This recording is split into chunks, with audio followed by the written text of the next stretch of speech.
vulgaire.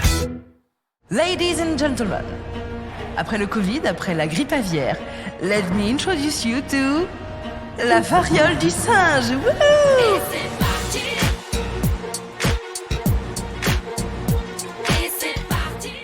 Mais quel bonheur, quelle joie de vivre dans ce monde qui ne nous laisse jamais nous reposer sur nos acquis.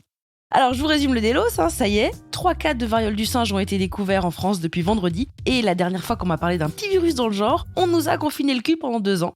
Donc cette fois, j'ai décidé de m'y intéresser dès le départ, au moins là je saurai à quoi m'attendre, si c'est une petite grippette, comme disait Michel Simès, ou s'il faut que je me prépare à faire de nouveau un grand ménage, et bien sûr quand ce sera fini à créer un podcast comme la dernière fois. Propal, vulvaire, podcast qui ne parlerait que de vagin. Bon, mais c'est une première idée, faut rebosser, on brainstorm, on se juge pas, merci. C'est un espace de parole libre. Donc, qu'est-ce que je vous disais ? Oui, donc la variole du singe. Moi, je savais pas ce que c'était, normal, Et même si c'était rafraîchissant, je trouve, d'avoir un nouveau truc écrit sur les tubes dans les photos des articles sur l'épidémie, j'ai voulu en savoir plus, du coup j'ai regardé sur internet et rapidement, je vais vous expliquer ce que j'ai compris.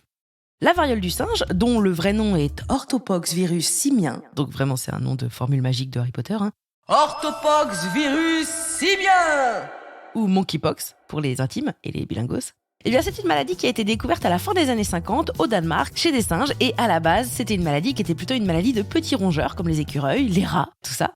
Mais c'est devenu une maladie qui touchait les singes, comme Jean-Marc, la marionnette de Jeff Panaclock, les cochons, donc Nouf Nouf, des 3 petits cochons, les chiens de prairie, donc Rookie, de Roxy Rookie, et donc les humains, genre Aladdin, de Aladdin. Prince Ali, sa seigneurie, Ali Ababa. Car oui, depuis 70, la maladie est passée sur nous. Ce qui veut donc dire, et c'est une bonne chose, que cette maladie, elle n'est pas nouvelle. Coucou.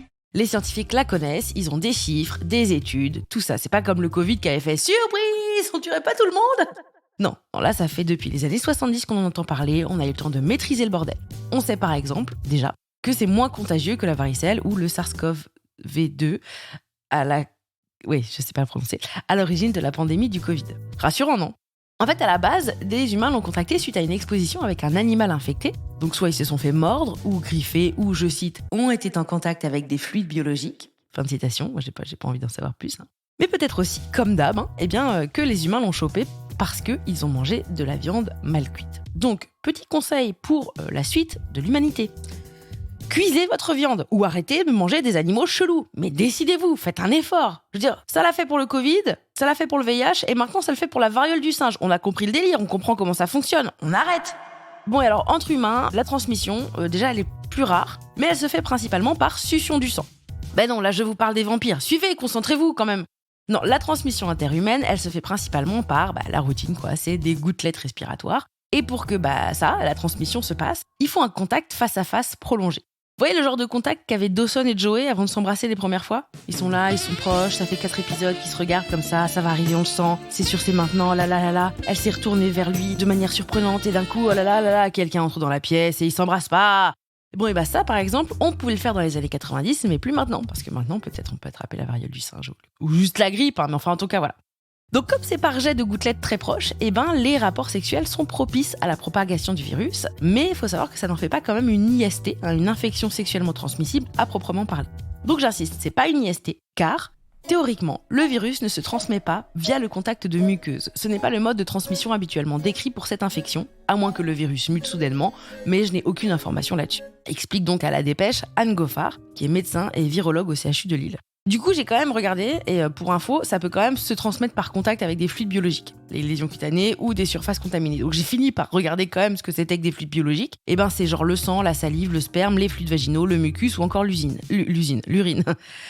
Mais en fait, si j'ai bien compris ce qu'a dit Anne Goffard, en général, c'est pas trop par ces fluides-là que la transmission a lieu. Donc c'est pour ça que ça en fait pas une IST. Encore une fois, je comprends pas toujours bien, mais c'est ce que j'ai compris. Aujourd'hui, il y a 2 pistes possibles pour le cluster de la maladie qui se développe. Déjà, notons que c'est une maladie qui existe en Afrique et qui est endémique. Donc ça veut dire qu'elle est un peu là tout le temps et que c'est quand même un peu grave, il faut savoir ça.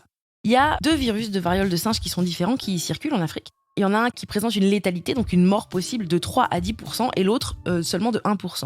Et c'est ce dernier virus, celui qui est une létalité de 1%, qu'on trouve actuellement en Europe. Et les scientifiques disent que comme il y a un meilleur accès aux soins ici, ce qui est, il faut bien le dire, dégueulasse, ça serait moins grave. Voilà.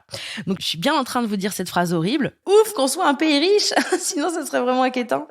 Voilà, cette phrase, elle me fait le même effet que fluide biologique. Ouais, ça me dégoûte un peu. Donc on estime que le premier cluster européen a eu lieu entre le 5 et le 15 mai dernier à la Gran Canarian Pride Festival. Donc en gros, c'est la Pride des Canaries. Et c'est la raison pour laquelle actuellement ce virus circulerait beaucoup parmi la communauté gay, des jeunes gays, vraiment assez jeunes. Et pour info, il y avait 80 000 personnes à cet événement. Wow. Alors d'un côté, je suis contente qu'il y ait eu 80 000 personnes pour célébrer nos identités. Et de l'autre, il y a eu la variole du singe, quoi. L'autre possibilité de cluster, c'est un sauna gay de Madrid. Donc voilà, on sait pas grand-chose, mais vu comment il se reproduit, ce virus se prépare pour le mois des fiertés qui est en juin. Il est dans notre équipe, visiblement. Alors, sur Committed, ils précisent que c'est pas une maladie gay. Ils disent qu'un expert de l'OMS dit non, ce n'est pas une maladie gay. Alors, je sais pas exactement ce que c'est qu'une maladie gay, mais c'est pas une maladie gay, je vous rassure. Alors, comment se passe la maladie ?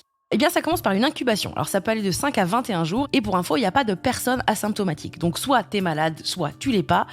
Mais si t'es malade, t'as les symptômes. Il y a 2 phases de symptômes. La première, c'est la patraquerie. À pas confondre avec la pataterie, qui est un restaurant qui fait des patates vraiment sur toutes les zones industrielles de France. Mais là, c'est vraiment la patraquerie. Donc, c'est une grosse fièvre, maux de tête, douleur musculaire, fatigue, mais aussi t'as mal à la gorge parce que t'as des gros ganglions. Et donc là, normalement, tu te dis « Ah merde, j'ai le Covid ». Mais en fait, non, car surprise, la deuxième phase arrive dans les 1 à 3 jours, voire plus parfois, après la fièvre, et c'est une éruption cutanée. Wouh ! Surprise, motherfucker! En gros, tu subis ce qu'on appelle une éruption vésiculeuse. C'est des petits décollements de la peau qui contiennent du liquide et qui donnent l'impression d'avoir une petite bulle qui est posée sur la peau. En gros, t'as la peau en papier bulle pendant environ 3 semaines. A priori, si j'ai bien compris, il n'y a pas de médicaments à proprement parler. Enfin si, il faut prendre des antibiotiques quand même. Il faut tout de suite s'isoler et se mettre en quarantaine et attendre que ça passe. Et a priori, les Français qui ont cette maladie, ils vont bien. C'est juste, ils ressemblent à un pop-it. Voilà. Pour éradiquer le virus, la solution proposée aujourd'hui par la plupart des pays, c'est la vaccination. En gros, il n'y a pas de vaccin contre la variole du singe, mais il y a celui contre la variole tout court qui protège à 85% pour la variole du singe. Donc c'est quand même vraiment bien. J'ai lu qu'il pouvait être utilisé en pré comme en post-exposition, jusqu'à 4 jours après un contact à risque.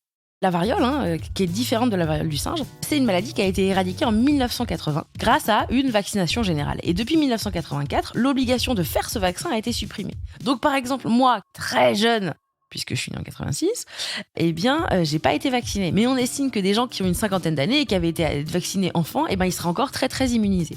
Donc pour maîtriser ce virus, cette fois la stratégie, c'est pas la même que pour le Covid. Pour le Covid, ils avaient dit non, d'abord les masques ça sert à rien. Ensuite après ils ont réfléchi, après ils en ont commandé, après ils ont dit que finalement si c'était quand même bien. Enfin en tout cas ils ont estimé qu'il fallait vacciner tout le monde. C'était ça la technique et c'est ça qui a priori est en train de fonctionner, plus ou moins. Là, pour la variole du singe, ils privilégient une stratégie en anneau, c'est-à-dire se faire pousser des poils de pied et se faire appeler Légolas. Non pardon, excusez-moi, ça c'est pas le même anneau, ça c'est le Seigneur des... Rien à voir. Non, là, en fait, ce qui va se passer, la stratégie en anneau, c'est qu'on va vacciner les cas contacts et leurs contacts. Et ça va maintenir et ça va permettre de contenir cette épidémie. Ça a marché en 2018, quand la maladie avait déjà fait une poussée, et a priori, il y a des stocks de vaccins. Donc, c'est bon.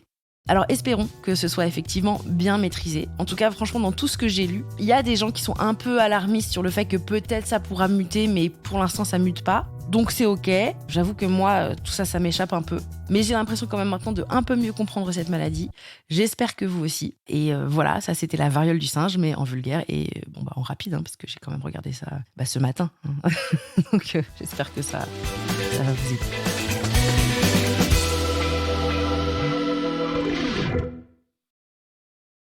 Ah, et sinon, moi, je m'appelle Marine Baousson. J'ai écrit, enregistré et produit ce podcast d'après des articles et des vidéos dont vous pourrez trouver les références dans les petites infos qui l'accompagnent. Il a été réalisé avec amour par le merveilleux Antoine Ollier. La musique est du fantastique Guillaume Béra du collectif Branx. Les illustrations et la création graphique sont de la fabuleuse Juliette Poney. Je les remercie tous les 3. Enfin, Vulgaire, c'est tous les lundis. Alors abonnez-vous pour ne rater aucun épisode. N'hésitez pas d'ailleurs à commenter, à mettre des étoiles, à vous abonner à mon Instagram et à bien vous brosser les dents tous les jours. C'est hyper important. Gros bisous et merci.